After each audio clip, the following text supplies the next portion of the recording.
segala sesuatu sing ketok moto, sing krungu kupingmu, bukan mata yang Mas Toto bilang mata kemanusiaan, mata hati dan sebagainya. Kalau yang tampak oleh mata hati berarti cahaya pada jenis kedua, pada tingkat kedua. Cahaya yang sejati adalah yang keempat yang merupakan tujuan kita bersama. Tapi kita berada dalam 3 gelombang. Gelombang yang paling rendah adalah gelombang materialisme. Dan semua manusia sekarang urusannya adalah materialisme. Jadi katakanlah begini, ono 3 gelombang yang sedang berlangsung dalam hidup Anda, di dalam maupun di luar diri Anda. Tinggal Anda mau menyikapi gelombang itu. Sekarang saya tanya, Anda kesini tadi menurut Mas Karta kan ya kadu zaituha yudi walau lam tamsa sunar, ora dikongkon sapa-sapa ta kowe? Ora dibayar sapa-sapa ta? Ora diperintah sapa-sapa ta? Berarti ini bukan cahaya pertama. Ini bukan gelombang pertama, ini gelombang kedua. So, gelombang pertama itu gelombang materialisme. Dadi bupati, ada raskin, ada subsidi BBM, ada parpol, ada minyak tawon, ada balsem, ada buadokan kuliner, ya toh, ono wong dahar, ono wong mangan, ono wong nedo, ono wong nyekek, ono wong lontor, ono wong badok, ono kuwi kabeh dunia materialisme. Nah, Anda ini sebenarnya terlibat di ketiga gelombang itu. Pertama, gelombang mainstream yang disebut materialisme di muka bumi. Ono negara mengikat Anda sedemikian rupa, mencemaskan Anda, bikin Anda sedih, betul enggak? Wedi ora mangan, wedi ora iso nyekolahke anak, wedi presidene gantine padha wae. Wedi iki, wedi iku, dan itu semua mencemaskan Anda. Pertama-tama yang harus kita ketahui adalah ketika nanti Anda mati, apakah itu selesai masalah? Ataukah Anda sedang meninggalkan yang paling letek dari hidup Anda dan Anda menuju gelombang kedua yang lebih halus dan lebih bermutu? Sudah pasti bahwa jasadmu tidak bisa kamu bawa, uangmu tidak bisa kamu bawa, harta bendamu, jabatanmu, apapun saja di dalam materialisme tidak bisa kamu bawa untuk pada akhirnya nanti bersentuhan atau berjodoh dengan cahaya yang sejati. Sedangkan manusia sekarang sibuknya 99% adalah pada ledak-ledak ini. Betul enggak? Nah, sekarang teman-teman sekalian, adanya majelis seperti ini, itu berarti Anda memberontak kepada gelombang materialisme. Anda cemas, Anda gelisah. Apa ya kaya ming kaya ngono kuwi urip? Apa ya urip ning donya ki ya ming NKRI kaya ngene iki? Apa ya ming alah ya ming Bung Karno, Pak Harto, Habibie, Gus Dur, Megawati, SBY kaya ora ana wong wae ning Indonesia. Kaya ora ana wong pinter wae. Apa ya ming kaya ngono kuwi urip ning donya? Wong saiki ngepake sapa sing cocok dadi pemimpin wis ora iso kok. Mripate kuwalik-walik apa sing jane swarga disebut neraka, apa sing janjane neraka malah dijunjung sebagai swarga. Materialisme adalah alat utama Dajjal dan iblis untuk memperdaya Anda, dan tujuan utamanya adalah membalik cara berpikir Anda sehingga Anda mengejar-ngejar surga yang sebenarnya adalah neraka, dan Anda lari dari neraka yang sesungguhnya adalah surga.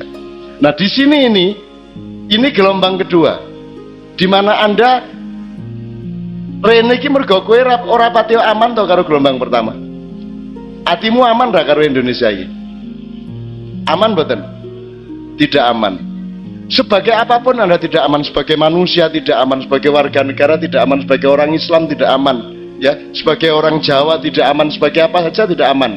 Ini kapan-kapan bisa kita omongkan kenapa menjadi orang Jawa tidak aman, kenapa menjadi warga negara tidak aman, kenapa menjadi orang Muslim tidak aman, dan seterusnya. Itu banyak sekali. Tapi intinya kan Anda ini sedang memberontak dari dunia materialisme, dari mainstream gelombang pertama. Anda mencari gelombang yang lebih murni, yang lebih sejati. Maka Anda datang ke sini. Jadi aktivisnya Habib Anies ini adalah aktivitas gelombang kedua, yang hari ini si gelombang kedua ini pelaku-pelakunya sedang menggayuh gelombang ketiga, yaitu cahaya yang sejati. Kita mempelajari apa to janjane urip iki? Apa ya wong ki ming royokan sugih, Saiki ki aja meneh kok rohani ya Mas Toto ya. Kebudayaan aja udah ndak dipahami. Saya berjalan dari Solo, Grobogan, Purwodadi nganti tekan Padi itu yang tampak adalah bukan orang yang punya komunitas budaya seserawungan yang nguri-uri kabudayaan memayu ayuning bawono. Yang tampak di rumah-rumah mereka, restoran dan warung-warung mereka dan tempat-tempat usaha mereka adalah persaingan pribadi untuk menunjukkan bahwa saya lebih materialistik daripada kamu. Betul enggak? Hanya itu. Berarti Anda berada di tengah-tengah manusia mainstream yang berpedoman kepada leledek, berpedoman kepada materialisme, padahal materialisme adalah keraknya cahaya yang paling rendah, yang umurnya paling pendek, yang tidak bisa Anda bawa kemana-mana.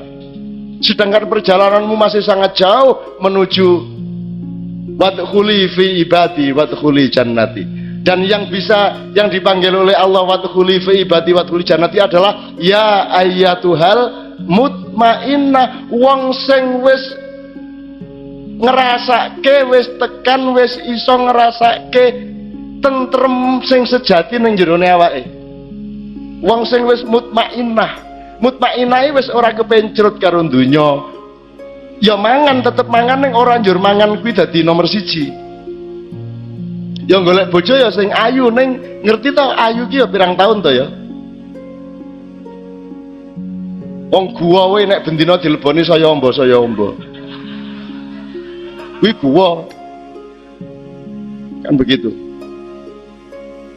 Artinya saya mohon maaf ya, saya Mas Karta dengan kata ini sudah 40 tahun, sama Mas Toto 35 tahun kira-kira.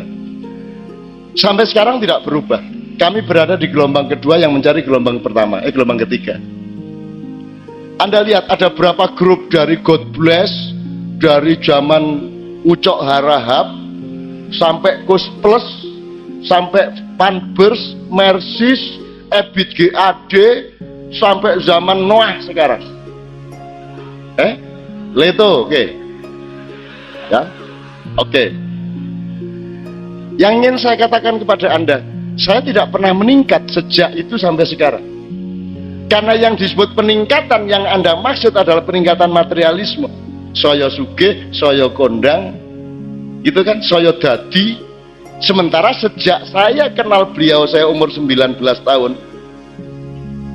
kelas 18 tahun, saya masih kelas 3 SMA, saya sudah menolak 4-5 hal itu. Aku ora golek kondang, aku ora golek sugih, aku ora golek dadi apa-apa, aku ora golek jabatan, aku ora golek kabeh kuwi, aku ora tertinggal.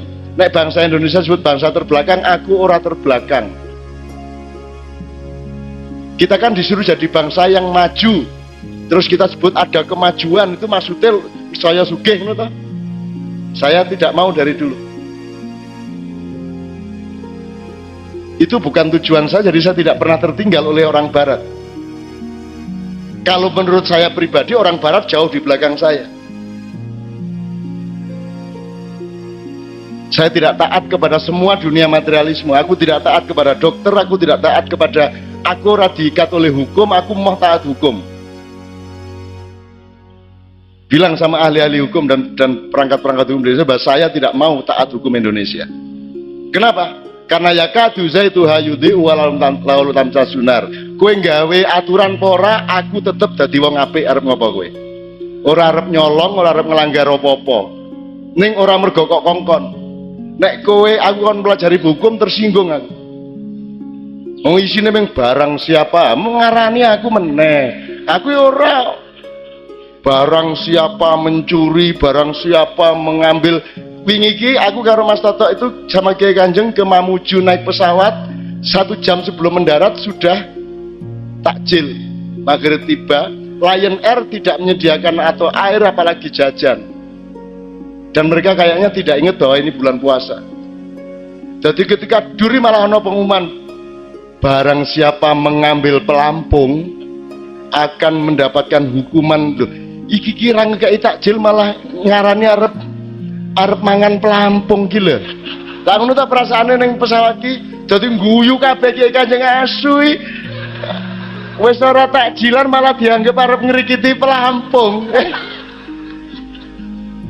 Jadi itu benturan antara gelombang kedua dengan gelombang pertama. Nah Anda teman-teman sekalian, saya sarankan mulai malam hari ini Anda dikuasai oleh gelombang pertama, betul enggak? Dikuasai oleh materialisme, dikuasai oleh undang-undang negara, dikuasai oleh macam-macam yang mereka jalankan secara tidak jujur. Tapi saya ingin nyatakan kepada Anda tidak boleh tertekan oleh gelombang pertama. Ojo gelem digawe sedih, ojo gelem digawe stres, ojo gelem digawe bingung. Kowe kudu madeg, kowe kudu ucul saka kebingungan kowe. Kowe kudu mengelak, kowe kudu ngatasi. Karena kamu adalah manusia gelombang kedua yang mencari gelombang ketiga. Gitu loh. Saya tadi cerita dari Ucok Harahap nganti saiki kowe ndelok. Berapa grup timbul tenggelam aku karo contoh Kiai Kanjeng Ki ke tahun 76 nganti saiki ra tau leren. Padahal kita tidak pernah mencari kondang, tidak pernah mencari job. PY. Tidak pernah. Dan saya kesini ini juga tidak dalam rangka profesi saya. Saya kesini ini karena ada modulasi antar gelombang, antar pelaku yang berada di satu gelombang. Habib Anis pelaku gelombang kedua mencari gelombang ketiga, bahkan bertorikot melebihi saya. 6 tahun setengah neng kuburan ben bengi. Coba, ya Ra. Loh, kuwi aku ora tau nglakoni ngono, soalnya aku ora pulang kuburan wong roh-rohe sing mara nang nggon aku. Nah, aku lak ngono kuwi. Itu kan karena mencari cahaya sejati, gitu loh teman-teman sekalian. Mencari, lah saiki ke ngene loh. Sego itu cahaya, kerak cahaya. Ning maknane sego kuwi gelombang cahaya. Ning barokah sego kuwi cahaya sejati, ngerti ya? Kowe duwe duit 1.000 rupiah, 5.000 rupiah, 10 rupiah. Duitnya itu kerak materialisme yang tidak bermutu. Tapi begitu kamu menggunakan uang itu untuk sesuatu yang baik, dia menjadi gelombang kedua. Begitu dia membarokai kiri kananmu, anakmu, istrimu, dan tetangga-tetangga, maka dia menjadi gelombang ketiga. Jadi tidak menolak materialisme, tidak. Saya tidak menolak Indonesia. Tapi jangan Indonesia menyuruh saya untuk memaknai hidup ini seperti bagaimana kamu memaknai. Saya datang ke pengajian bukan karena saya ustadz. Saya tidak memaknai diri saya sebagai ustadz. Apa ustadz ki? Dolek ono ning Quran kata ustadz nek ono. Kok saiki ustadz itu dadi profesi sing dijunjung-junjung tinggi. Njur kudu duwe jargon jamaah. Apa kuwi? Itu peristiwa gelombang agama spiritual atau peristiwa materialisme dan kapitalisme. Kalau Anda nonton TV,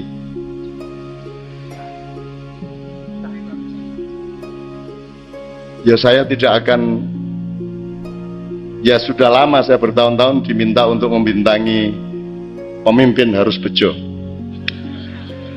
Kita 3 tahun saya tolak terus, akhirnya minta Mbak Novia juga menolak, akhirnya ke Pak Mahfud. Aku anakku nesu langsung sehingga SMP kelas 1. Itu yang ayah mau jadi bintang iklan. Iya, kalau sampai terjadi ayah yang ngomong pemimpin harus bejo, kita nggak usah ngomong seumur hidup. Menunggu anakku nesu, pemimpin kok harus bejo, dek ngomong ngono. Pemimpin itu harus tanggung jawab kok bejo. Lo bejo itu maksudnya bersih, apa? Jujur, prasojo, prasojo. Kuwi sing mesake kan kata bejo dhewe. Bejo itu kan laki, beruntung. Ternyata maksudnya itu beruntung. Lah nesu ta kuwi sing jenenge nek kowe dadi bejo, kan nesu ta. Asem tak pikir aku yang dimaksud ternyata ora ya, jujur, sportif. Lho kowe iki bejo apa jujur? Ada tau bejo karo jujur ki. Wong buktine sing jujur malah ra bejo e. Dadi piye to karepe bejo iki? Dadi iki lho, wong Indonesia ini wis nyembah brahala, salah le milih brahala, le nyembah wae keliru. Maka Anda kesini ini menurut saya Anda pencari cahaya sejati. Anda manusia gelombang kedua dan Anda jangan mau tertindas oleh gelombang pertama. Meskipun Anda tidak bisa merubahnya, tidak apa-apa, tapi Anda tidak boleh menjadi budak dari gelombang satu yang mengatakan Jakarta beriman, Gusti Allah GR. Ini Gusti Allah, kaido beriman karo aku. Ngono to Gusti Allah. Loh, terus Jibril kondo, senes niku maksudnya senes beriman, niku maksudnya bersih, indah, nyaman. Terus Gusti Allah ngene, anggon lonte ya bersih, indah, nyaman ngono kuwi. Masa Sunan Kuning ning Semarang ora bersih, sapa sing gelem teko? Masa ora indah, sapa gelem ora nyaman, sapa gelem tuku, kan ngono. Nek beriman, beriman. Nek bersih indah nyaman, bersih indah nyaman. Saya sudah menyarankan Jakarta merubah dari Jakarta Beriman menjadi Jakarta Benyamin S. Wis tak sarankan yang ora diterima. Benyamin kan jelas bersih, nyaman, indah. S sak karepmu. Itu dinamis, ya toh? Dinamis. Di ruang demokrasi di situ, teman sekalian. Nah, jadi saya ingin ngomong 3 gelombang. Amati di dalam dirimu, mana gelombang 1. Ketika kamu jadi pegawai, kamu masuk pagi, tanda tangan, pulang sore, tanda tangan, terus kamu dapat urusan-urusan kamu disuruh, itu pekerjaan gelombang 1.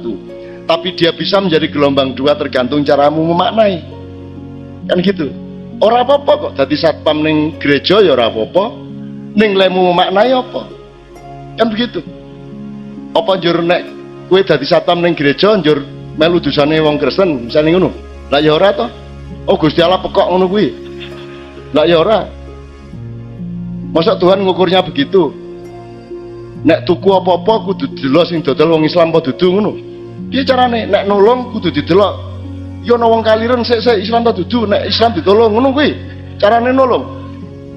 Ora ana ajaran Gusti Allah kaya ngono kuwi. Nek nolong ki nang wong sing butuh pitulungan. Bahkan ora mung wong, apa wae sing butuh pitulungan kok tulung. Ora nganggo identitas. Ya ora? Ora ana wong tiba serempet motor. Sik, kowe Islam ta Kristen? Islam ya mati ya. Islam. NU Muhammadiyah. NU ini Gus Dur apa Muhaimin? Wes ra mati. Nah, batas-batas hubunganmu dengan materialisme dan gelombang pertama itu kamu manage terus. Orang apa-apa, kadang-kadang harus berbohong. Berbohong itu kadang-kadang sangat diperlukan. Jadi tidak semua kebohongan itu baik, tidak baik. Kadang-kadang kebohongan itu wajib. Lho piye kowe iki? Nek kancamu misale kancamu lara ning rumah sakit, menurut dokter mau wah niki pun angel niki Mas, niki ketoke mengrong-rong sasi niki cari dokter. Terus kowe saking jujure, iya apa ya lumayan sih rong sasi kok ya. Sip ya wis ya didolek hikmah ya, dolek hikmah ya. Sadurunge modar piye carane dimaknai ya. Wis saking jujurmu, aku takon kowe kudu ngapusi apa kudu jujur? Jadi ngapusi kan apik to ning kono. Misale ana wong merongos, Mas Jana. Kowe kok iso merongos piye to kowe? Apa ngono kuwi? Lah ya kudu kok hapusi sithik-sithik to ya. Dadi ngapusi ki ana apike, dadi uripe ora kaku ngono kuwi. Gitu loh. Piye to kowe iki? Ana wong buelong kene ne. Long belong belong kabare long. Cang bincang piye ceng? Cek piye carane cek? Ya ora iso. Seorang ibu ditanya anaknya, "Bu, saya dulu lewatnya dari mana toh waktu lahir?" Nah, kayak terus ibune piye? Teko kene lho, Nak. Apa ngono kuwi? Ya kudu dihapusi toh. Saya dulu tanya ibu saya dan sampai saya umur berapa itu ibu saya teko kelek ngene, Nak, kon biyen metune teko kelek. Ibuku ngomong nganti sampai beliau meninggal belum pernah meralat bahwa aku biar metu saka kelek. Apa njur ibuku dosa? Terus malaikat kayak tuduhan, kamu berbohong kepada anakmu, kamu mengatakan bahwa lahirnya anakmu adalah dari ketiak, padahal sesungguhnya adalah dari tempat yang dulu sangat sukar membikinnya. Cari ini wong edan-edan kuwi nek gawe wong lanang gampang, gawe terus ditemplaki ceklek lanang. Nek wedok di belek sret minggu meneh. dibelek meneh minggup meneh. Wah terus iki piye carane ben ora minggup? Akhirnya dibelek cepet kayak kacang siji wis ora minggup-minggup.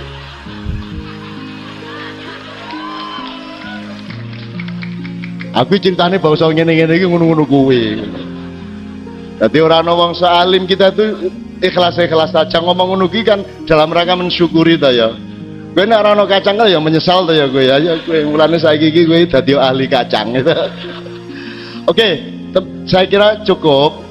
3 gelombang tolong diamati. Pokoknya Anda terus-menerus harus cari gelombang yang ketiga, yaitu Nur Muhammad yang sebenarnya.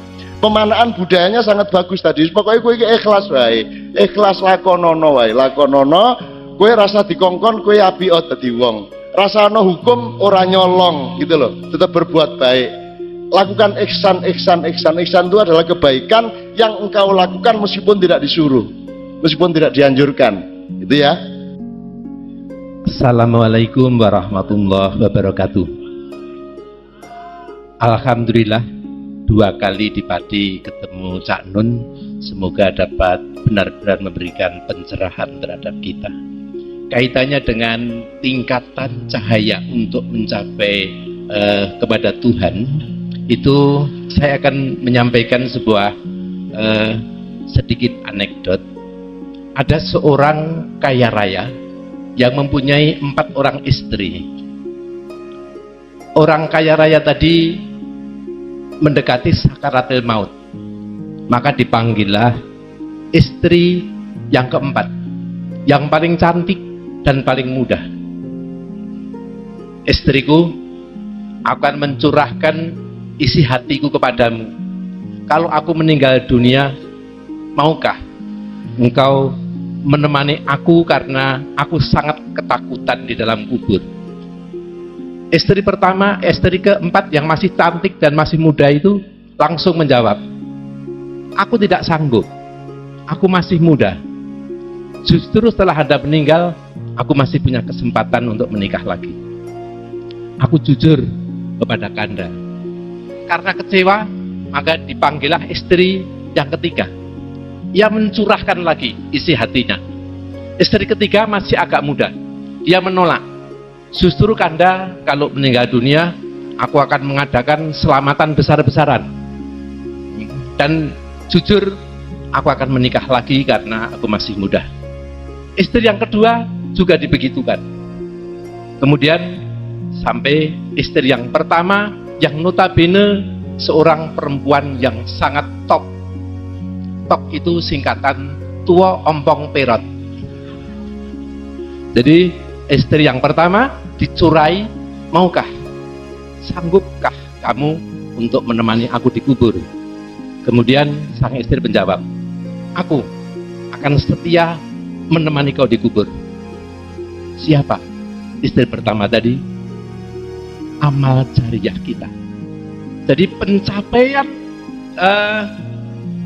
cahaya yang ketiga yang akan kita raih adalah perbuatan-perbuatan yang baik yang dapat menemani dan mengantarkan kita menghadap kepada Tuhan. Jujur saya mengatakan ini supaya saya tidak dikatakan plagiator. Ini saya peroleh tanggal 1 sampai 5 bulan ini di Jakarta karena ada Kongres PGRI dari menteri kita yang notabene Kiai, Menteri Pendidikan Kiai Muhammad Nuh. Jadi kalau saya ambil generalisasi apa yang disampaikan Cak Nun tadi, kita menggapai cahaya yang ketiga yang dapat mengantarkan kita kembali kepada Tuhan, itulah amal jariah dan apapun yang baik yang dapat kita lakukan. Terima kasih. Billahi taufik wal hidayah. Wassalamualaikum warahmatullahi wabarakatuh. Assalamualaikum warahmatullahi wabarakatuh. Maaf, ini hanya kami akan mengemukakan dari pengalaman kami sendiri tentang cahaya. Saya sering melihat beberapa orang itu kadang-kadang bisa melihat dari sekitar ini. Ada yang bercahaya hitam, ada yang merah, ada yang kuning, ada yang biru muda, ada yang campuran. Ini apakah yang dimaksud dari Cak Nut sinar seperti itu? Terima kasih. Assalamualaikum warahmatullahi wabarakatuh. Terima kasih. Assalamualaikum warahmatullahi wabarakatuh. Alhamdulillah malam ini bisa berkumpul lagi bersama saudara-saudara untuk mengkaji ilmu bersama-sama dalam kondisi sejajar seperti ini. Yang ingin saya tanyakan dari paparan Cak Nun tadi tentang 3 level gelombang cahaya yang kita pelajari dalam kehidupan kita di dunia ini. Jadi tadi level yang ketiga adalah cahaya yang akhirnya nanti kita berjumpa dengan Sang Pencipta, dengan Allah Subhanahu wa taala. Nah, itu yang seperti apa? Tadi saya belum jelas. Maksudnya kedua pemaknaan. Ya, yang kita lakukan selama kehidupan ini memang pemaknaan demi pemaknaan aja. Tapi yang ketiga itu maksudnya yang wujudnya seperti apa? Rasanya yang seperti apa sih? Kemarin saya sempat baca tentang kita ini dikepung oleh Tuhan. Kita membaca. Kita setiap saat dapat merasakan cinta dari Tuhan. Dan itu tuh pemaknaan atau kita sudah mencapai level yang tertinggi. Padahal sampai di titik itu saja rasanya hari ini sudah bahagia sekali ya. Merasakan bahwa setiap saat Tuhan tuh selalu mencintai kita. Kemudian yang kedua bahwasanya kita hidup di tidak bisa kita pungkiri, kita hidup di lingkungan yang berada pada level 1 ya. Level materialistis. Itu sudah di mana saja nggak bisa kita pungkiri, dunia kita memang seperti itu. Saat kita sudah mencapai ke level yang kedua, mungkin kita akan terlepas dari lingkungan kita.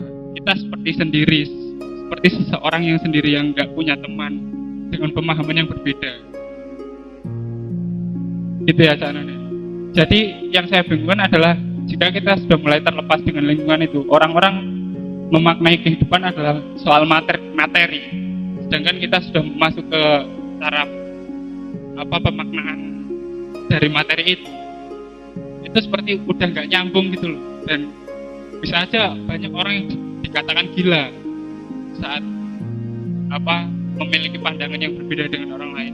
Jadi di situ dimana peran hablumminanas kita, yang dimana hal itu kan sudah kewajiban kita sebagai manusia. Seperti itu saja, maaf kalau terlalu panjang. Terima kasih. Assalamualaikum warahmatullahi wabarakatuh. Dari paparan yang disampaikan oleh Cak Nun dan berserta Bani dan teman-temannya, saya menyimpulkan adalah menyatukan diri kepada cahaya Tuhan, menyatukan diri dengan Tuhan. Yang saya ingin tanyakan, di dalam suatu kehidupan tidak lepas yang namanya sebuah pergolakan, perjalanan sebuah hidup, dan di mana ada taraf seseorang itu mengalami netralisasi, yaitu masuk dalam ranah renungan, gitu. Ranah renungan. Yang saya ingin tanyakan, ketika mereka merasakan sebuah menjalani sebuah renungan dan merasakan memilah dan memilih ini adalah sebuah kebenaran dari kerenungan, apakah itu bisa dikatakan sebuah cahaya dari cahaya yang sebenarnya gitu? Dan ketika itu diiyakan ini adalah sebuah cahaya dari Tuhan, gitu kan? Akhirnya itu hanya sebatas sebuah nalar logika, belum sampai ke sebuah laku gitu. Kira-kira faktor apa yang melatar belakang ini, dan benarkah tahap renungan itu adalah sebuah tahap mencapai sebuah cahaya atau memang belum bisa dikatakan sebuah cahaya gitu. Terima kasih. Assalamualaikum warahmatullahi wabarakatuh. Gini, saya minta diingatkan Mas Toto ya. Saya yang paling ingat dulu Mas, yang gimana tuh wujudnya yang menemukan gelombang ketiga itu ya. Gini, ini loh godaan untuk manusia itu pertanyaan seperti ini. Kowe nek bojomu meteng, kowe gelem nrimo bayimu sok nek wis cetha rupane apa wis ben wae meteng kok, pokoke nek wis lahir lagi kowe ngerti rupane. Apa kowe kudu ngerti rupane sik lagi bojomu kok tengi ngono? Ndi Mas Mas yang tanya aja. Gimana Mas? Jadi pokoknya sing penting mbuh engko piye rupane penting bojoku meteng ngono lho. Dadi kowe iki aja njaluk saiki sing jenenge ketemu Gusti Allah masuk ke gelombang sejati iki piye rupane wujude iki aja takon saiki. Apike piye? Kowe gare gelem ora rono, engko nek kowe takon saiki wujude ya kowe engko kowe gelem gawe lagu nek wis jelas payu ngono to. Ya aja kowe gelem nyupir taksi nek jelas penumpange pira ngono ayo ora sida nyambut gawe kowe. Jadi ndak usah nanya itu, pokoknya dinikmati aja perjalanannya itu, bukan panennya yang kamu nikmati, perjalanannya, bentuknya bagaimana tan kinoyo ngopo tan kino kini laisa kamitsli syai'un. Ngono lho, Dik. Walam nek kowe mengandalkan pengetahuan nganti tekan semono, kowe tidak bisa menikmati tidak tahu. Orang ngerti ki penting ya. Kita tidak ngerti itu penting, jadi bukan hanya ngerti penting itu, nggak ngerti itu ya penting. Misalnya kamu tidak ngerti persis isinya isi hatinya istrimu, itu juga penting. Nak kue ngerti persis, mesti pegatan, kue seminggu pegatan. Nak kue krungu tenan, atine kae ngomong apa. Aku iki sering janjane nek ora tak kuat-kuat ke atiku ki ya pengen matane akeh wong aku. Aku ngerti atine kae ngomong ngene ngerti, saka mripate aku wis ketara wisan, wis ketok. Dan saya menahan diri jangan sampai saya tahu. Jadi sok-sok kuping tak buntu, mripat tak tutupi. Karena ketidaktahuan itu penting untuk saat yang tepat gitu loh, Dek. Itu piye to kowe iki? Apa kowe iki menempuh karier anggar wis jelas sok-sok aku dadi menteri ngono lah ya ora ta ya. Ya menempuh terus gitu ya, Dek ya. Cedha ya. Jadi jangan tanya wujudnya nanti gimana kalau sudah ketemu gelombang kita sing kepriye. Wis tak lakonono wae. Gitu loh. Iya ya. Ngono ya, Dek ya. Wah, sing nikmati lera ngerti kuwi ya. Kowe iki gaple nek langsung dibuka ngene ra lucu. Mergo ditutup kuwi njur ngene. Ngono sing penak ki le ngudut kuwi kok malah blek. Lah saiki nek wong wedok ora nggo pakaian kabeh wis ora menarik, seminggu wis bosen. Justru mergo saya brukut kuwi wis marake penuh gairah. Mergo ditutupi kuwi, gitu loh. Ngono ya Beb ya. Oke, terus mungkin tidak satu persatu tapi seingat saya. Jadi misalnya gini, barusan saya tulis beberapa hal. Sorry. Lagi bisa nih aku nyatet ngene iki wong pati sorry. Sebenarnya 3 gelombang itu simplifikasi saya. Sebenarnya juga tidak 3 gelombang, itu bisa 7 gelombang, bisa 9 gelombang, bisa gelombang tidak terbatas. Itu juga ojo njur dadeki rumus 3 gelombang. Itu untuk memudahkan pada semester 1 ini X, Y, Z ngono tok. Ning janjane nanti ada variabel X aksen, X akar berapa, Y aksen, Y plus, Y min, itu juga ada variabel-variabel. Jadi kalau saya sebut 3 gelombang itu ojo didadekke padatan ya. Itu cuma pintu untuk masuk. Nanti ketika Anda memasukinya, Anda akan menemukan. Itulah sebabnya Allah itu kalau berfirman itu ada 3 macam, Bapak. Sampean perhatikan Quran, sampean baca. 1 perintah. Nomor 2 ngandani.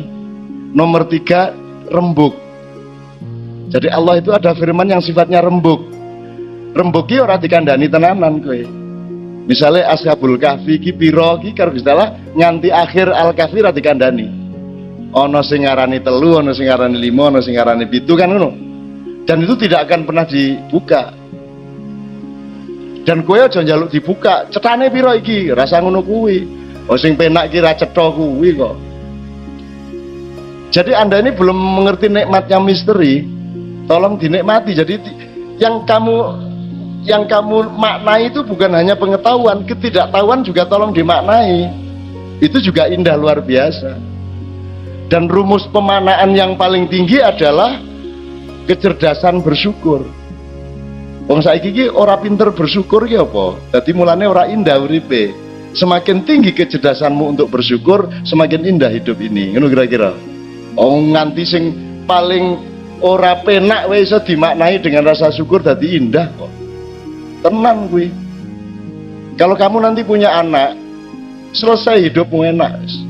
Karena seluruh penderitaan yang kamu alami, kuwi langsung kamu bilang sama Allah, ya Allah, 10 kali lipat dari penderitaan yang sekarang saya alami, saya ikhlas. Cuman saya mohon seluruh penderitaan saya ini untuk membayari kesejahteraan dan kemaslahatan anak-anakku besok-besok. Wis ora apa to menderita dadi ini. Saya kue menderita, saya anakmu bahagia. Nek ana rumus dialektika kaya ngono kan malah apik. Dadi wis ora apa-apa. Mulane seorang ibu akan mengatakan, "Mbok, anakku iki aja lara sing lara aku wae, nek perlu ki lho mripatku peken nang nggar anakku ora lara," kan begitu. Jadi begitu banyak makna hidup yang sebenarnya wis garing gledhi ya dhewe. Tetapi orang sekarang menyempitkan diri dengan menganggap bahwa yang bermakna itu cuma materi. Gitu loh. Engko nek wis ana materi tenan ya ora iso memaknai, akhirnya ya ora bahagia. Wis entuk duit, bingung, ditransfer nang wong wedok 50. Karena dia tidak mampu memaknai. Omahe gede banget misalnya, dia juga tidak bisa memaknai piye karepe omah gede karo omah cilik iki bedane apa. Nek klambimu 20 karo klambimu ming 3 iki bedane apa? Apa ya kowe nek klambimu 20 sekali pakai 5 rangkep ngono piye? Nah, itu kan soal pemaknaan. Toh akhirnya ya menganggo siji to, Pak. Sing dinggo klambine ya ming siji apa ya klambi loro lah ya ora. Duwe panganan pira wae iso beras, iso tuku beras sak ton sedina wong sugih. Ning ya apa kowe arep mbadhop sego sak ton lah ya ora. Nah, kalau orang terjebak pada materi, dia akan kehilangan kenikmatan hidup.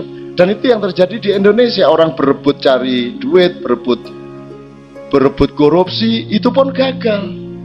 Tujuannya materi tapi tetap gagal tuh Indonesia. Tetap dibilang tertinggal, negara berkembang, negara dunia ketiga, gagal toh padahal tujuannya materi.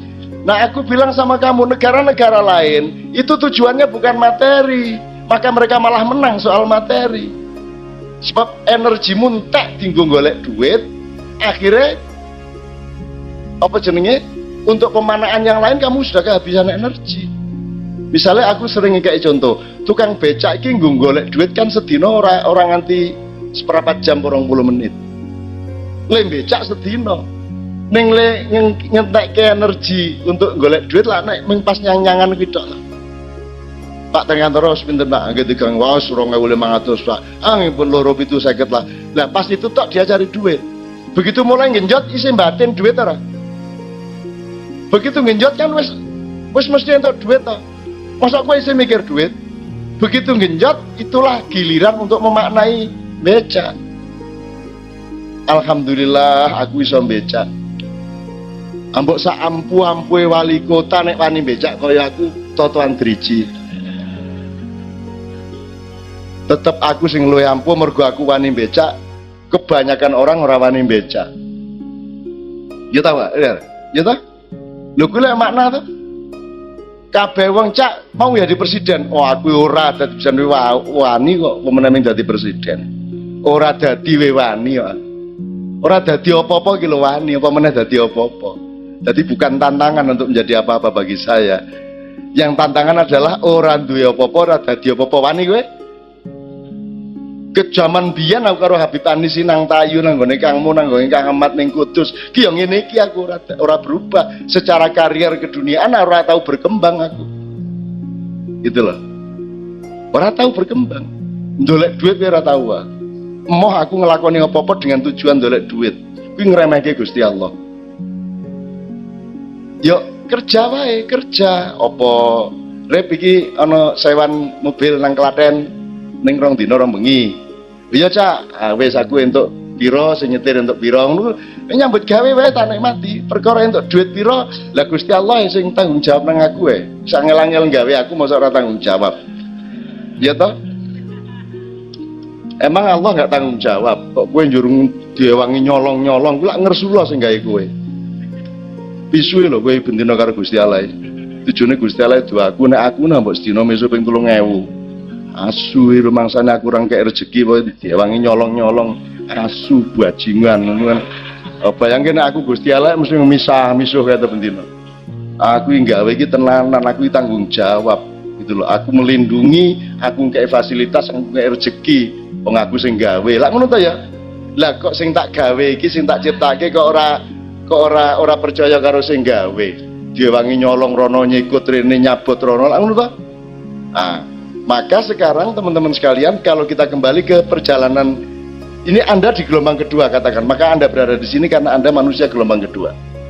Sekarang kan pertarungan Anda, kowe dimagnet oleh yang pertama atau dimagnet oleh yang ketiga?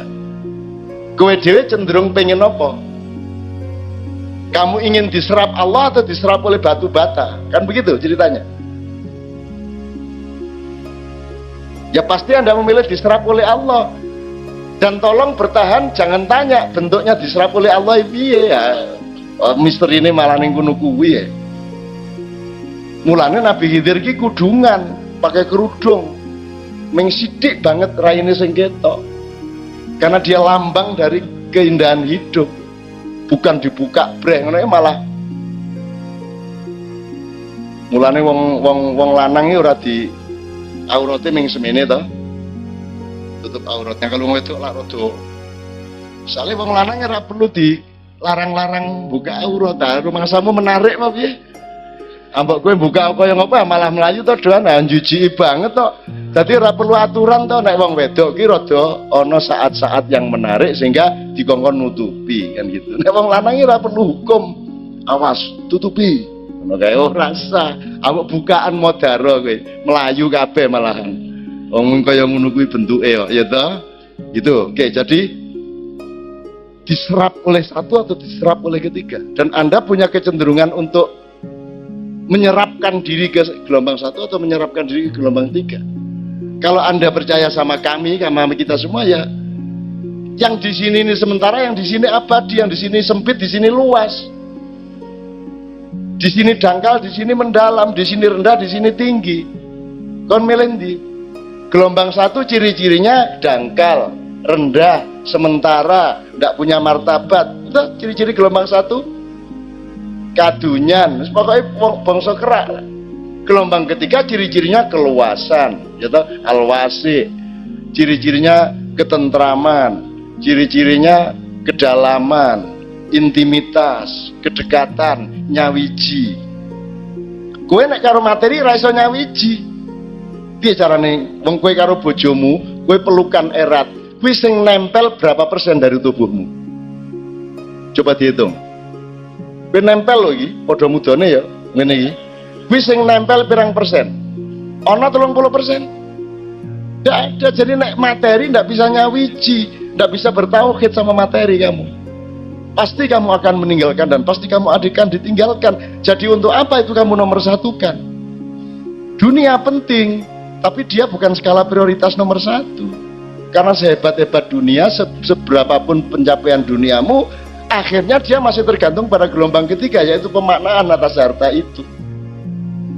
Banyak sekarang orang tidak mampu memaknai. Duwe meripat ora iso memaknai meripat, duwe kuping ora iso memaknai kuping. Gitu. Makanya pertanyaan Allah adalah walal akhiratu khairul laki minal ula. Terus saiki nyuwun sewu Pak dibandingke Pak. Wong tua-tua kelek nasihati ngene. Le pokoke kowe iki ya nyambut gawe sing tenanan ya nek iso piye carane ben iso tambah maju uripmu ya, mundak pangkatmu, jabatanmu iso mundak, ning aja lali ibadah lo ya, gitu kan? Jadi kalau kalimat ini tadi meletakkan tujuan dunia nomor satu atau nomor dua? Tempuhlah kariermu, sing penting aja lali sholat, gitu toh? Jadi sholatnya sekunder apa primer? Ayo aku takon. Primer itu artinya utama. Lu nek utama kalimatnya orang ngono. Nek sholat ibadah itu primer, le sing penting kowe golek Gusti Allah ya. Ning aja lali nyambut gawe. Ngono kalimatnya. Itu berarti Allah primer, dunya sekunder. Sing ndi sing bener, Mas? Yang primer ini keduniaan apa Allah? Loh, nek nasihatnya tadi kan terbalik. Pokoknya karier mulai sing maju, alhamdulillah lho anakku saiki iki. Gaji asline iki meng 6 yuta. Ning ya iso tuku mobil oke lho, masyaallah. Gusti Allah nang kei rezeki, padahal kuwi korupsi karepe. Iso gawe masjid, iso gawe ngono lho. Padahal itu korupsi maksudnya. Dan ibu-ibu bangga. Ya Allah, anakku saiki wis show ning dindi lho, dadi penyanyi dangdut kare karo ngene-ngene sing ngeterke ibune nganggo jilbab, nganggo wiritan ya masyaallah alhamdulillah anakku saiki wis eksis. Wis eksis urung XL. Kan gitu. Piye to wong-wong uteke walik-walik. Nek miturut Allah kan jelas ayatnya wabtaghi fima atakallahu darul akhirah wala tansa nasibaka minad dunya. Itu pedoman, itu metodologi untuk menemukan Allah. Di dalam perjalananmu mencari ujung dari pengembaraan yaitu al-akhirah, yang di situ ada Allah, kamu jangan sampai lupa mencari nafkah. Jangan sampai lupa urusan duniamu. Jadi dunia ki meng aja lali lho meng ngono tok. Yang kita lakukan, bahkan nasihat orang-orang tua kita kan terbalik. Ojo lali ibadah loh, ngono tok to. Dadi ibadah meng sambilan. Akhirnya ibadah dipersembahkan, ibadah kepada Allah dipersembahkan untuk kepentingan dunia. Ya toh, dia carane ben dagangan luwe laris, umroh. Engko nek wis bali nganggo kelar kaji haji, berarti engko saya laris, saya melimpah rezekine lak ngono. Bahkan Gusti Allah mung dinggo cewek. Nek wis jembret silite, kepet, umroh. Kepet iki maksudnya nek wis arep konangan KPK, umroh. Engko nek wis mulai terancam dadi terdakwa, umroh. Minimum nang kadipiro. Golek perlindungan, kan begitu. Dan ini akan terjadi terus sampai 3 tahun yang akan datang. Itu teman sekalian. Jadi saiki sakarepmu. Saya ingin mengatakan sama Anda, saya sudah 60 tahun lebih dan saya sangat menikmati itu tadi. Wabtaghi fima atakarul darul akhirah. Jadi aku ora kepencerut dunia iki. Blas. Ya ning aku ora nganti kaya Sayyidina Ali. Nek Sayyidina Ali itu kepada dunia dia mentalak 3. Nek aku talak 1 wae lah. Artinya ya dunia gurri ghairi lakot tolak tu kathalasatan. Wahai dunia, kamu tidak usah merayu. Kalau kamu merayu, carilah yang selain aku. Kamu tidak usah merayu aku, karena aku, wahai dunia, sudah mentalak kamu talak 3. Kata Sayyidina Ali, aku ora. Dunia tak rabi ning manut aku. Ora tak talak kowe. Nek kepeksa nek kowe mulai macam-macam karo aku tak talak dunia. Duit mulai menjajah aku tak buang. Kan begitu. Apa wae yang semua sifatnya keduniaan tak tinggal nek mulai arep menjajah aku. Apa wae? Media massa 15 tahun saya tinggal. Televisi saya tinggal, tidak mungkin saya siaran televisi. Kalau ada di ADTV Jogja, itu bukan kita siaran di televisi. ADTV ngambil acara seperti ini dimuat. Tapi bukan kita syuting untuk televisi. Karena televisi kalau ngajak kita syuting mereka yang ngatur, saya tidak bisa diatur. Aku rasa diatur sopo-sopo. Aku rata taat karo Kanjeng Nabi rata taat aku. Muter aku ya. Cak nu rata taat karo Kanjeng Nabi ya ora no. Taat nang Gusti Allah no. Kanjeng Nabi dudu Gusti Allah, Kanjeng Nabi ki mung dikon ngeterke apa wae sing kudu kok taati saka Gusti Allah, tapi hak untuk ditaati itu Allah Subhanahu wa taala. Ngono lho. Kudu wani ngomong ngono kuwi. Nek ana Kanjeng Nabi nyun sewu nggih, nyun sewu. Ya ngono, ora apa-apa. Kudu dikendeli. Iki do ingah-ingi. Wah, Nabi Musa sekti jare sapa? Ora ana wong sekti. Iku tongkate iso nyigar segara kuwi lak mau pas diperintah, coba sore ning ngene meneh nek mbelah. Ora. Rumusnya jelas, la haula wala quwata illa billah. Jadi semua pendapat saya ini insya Allah dibenarkan oleh semua Rasul dan Nabi. Dan mereka tidak mau menyaingi Allah. Sakti nama mboten Nabi Musa? Mboten. Orano selain Allah sakti tidak ada. Hanya Allah yang sakti. La haula wala quwata illa billah. Cetha welo-welo.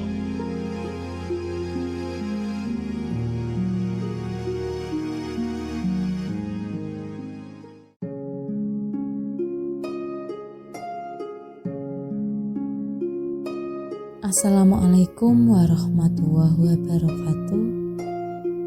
Semua orang dewasa Indonesia mengetahui bahwa keadaan martabat kita sebagai bangsa telah terperosok ke dalam kubangan lumpur yang serendah-rendahnya. Kehadiran KPK sebagai lembaga ad hoc karena kurang berdayanya lembaga penegak hukum ternyata tidak menyurutkan para elit untuk menghentikan korupsi. Bahkan malah semakin menjadi-jadi.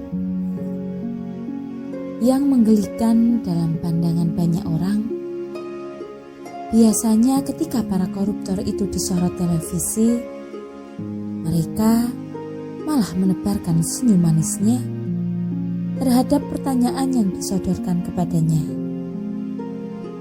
Ia secara membabi buta menyangkal semua tuduhan yang disangkakan kepadanya dengan argumentasi yang seolah-olah meyakinkan. Tetapi endingnya mereka tetap menjadi terpidana sehingga harus merasakan bagaimana pengapnya tidur di hotel Prodeo.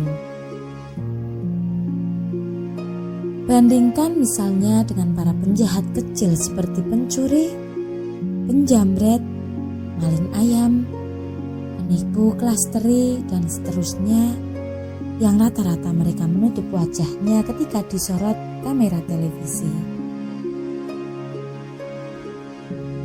Artinya dari kasus tersebut dapat disimpulkan bahwa penjahat kelas kakap, kasus korupsi besar memang lebih cenderung memiliki kadar martabat yang lebih rendah ketimbang penjahat kelas kecil. Kasus korupsi yang terjadi di negara kita dalam kancah dunia ternyata menempati ranking papan atas. Sebaliknya, di negara-negara yang dalam pola pikir mainstream disebut maju, yang notabene bukan personifikasi wajah identitas Islam, ternyata malah lebih bermartabat karena korupsinya yang minim. Pesan Mbah Nun dalam suatu acara pengajian di Padang Bulan bahwa hendaknya jamaah ma'iyah berusaha meminjam mata Allah untuk melihat orang-orang di sekitar kita. Apakah mereka itu mulia karena harta, kedudukan dan kekuasaan, pangkat jabatan, ilmunya, keturunan, akhlak budi pekerti dan seterusnya? Ataukah mereka menjadi bermartabat karena benar-benar mulia dalam pandangan Allah? Hal itu tentu sangat penting mengingat untuk menentukan benang merah mana yang sejati dan mana yang palsu. Bukankah pada era sekarang ini urusan kaya miskin telah menjadi barometer dalam kehidupan sehari-hari? Artinya, semakin kaya seseorang, maka ia akan semakin mendapat tempat di hati masyarakat kita. Sehingga ia akan semakin dihormati, dimuliakan, diunggulkan, dan seterusnya. Dalam beberapa kali event sinau bareng, Mbah Nun seringkali melontarkan pertanyaan kepada para jamaah, apa yang paling dihormati oleh masyarakat kita? Apakah karena kekayaannya ataukah kebaikannya? Dan secara spontan para jamaah menjawab, karena kekayaannya. Dengan demikian dapat disimpulkan bahwa orang modern saat ini lebih menghormati seseorang karena kekayaannya, jabatan, kedudukan dan pengaruhnya, sedang penghormatan terhadap ilmu dan kebaikan akhlaknya menjadi nomor buncit. Bila kita bercermin dengan kaca penggala sejarah pada masa pemerintah Majapahit, Sebagaimana pernah dipaparkan oleh budayawan Agus Sunyoto, ternyata rakyat Majapahit saat itu menempatkan Brahmana pada strata kelas 1. Mereka itu adalah kalangan elit yang justru berada di puncak gunung, gua, atau di hutan yang bertugas membimbing kepada rakyat di sekitarnya. Para Brahmana adalah orang yang sudah makrifat, sehingga mereka tak terjebak dalam persoalan politik perbuatan kekuasaan. Bahkan, mereka menjauhi keglamoran kehidupan duniawi. Strata kedua yaitu golongan ksatria yang tugasnya secara total diabadikan kepada kerajaan karena kehidupan para ksatria itu telah dijamin dan ditanggung oleh kerajaan. Maka mereka dilarang kelas memiliki harta yang berlebihan. Para ksatria adalah raja beserta seluruh staf, termasuk patih, para tumenggung, menteri, adipati, para prajurit, dan sebagainya. Waisya adalah strata ketiga. Mereka adalah rakyat pada umumnya yang memiliki pekerjaan utama sebagai petani. Lapisan keempat yaitu golongan sudra.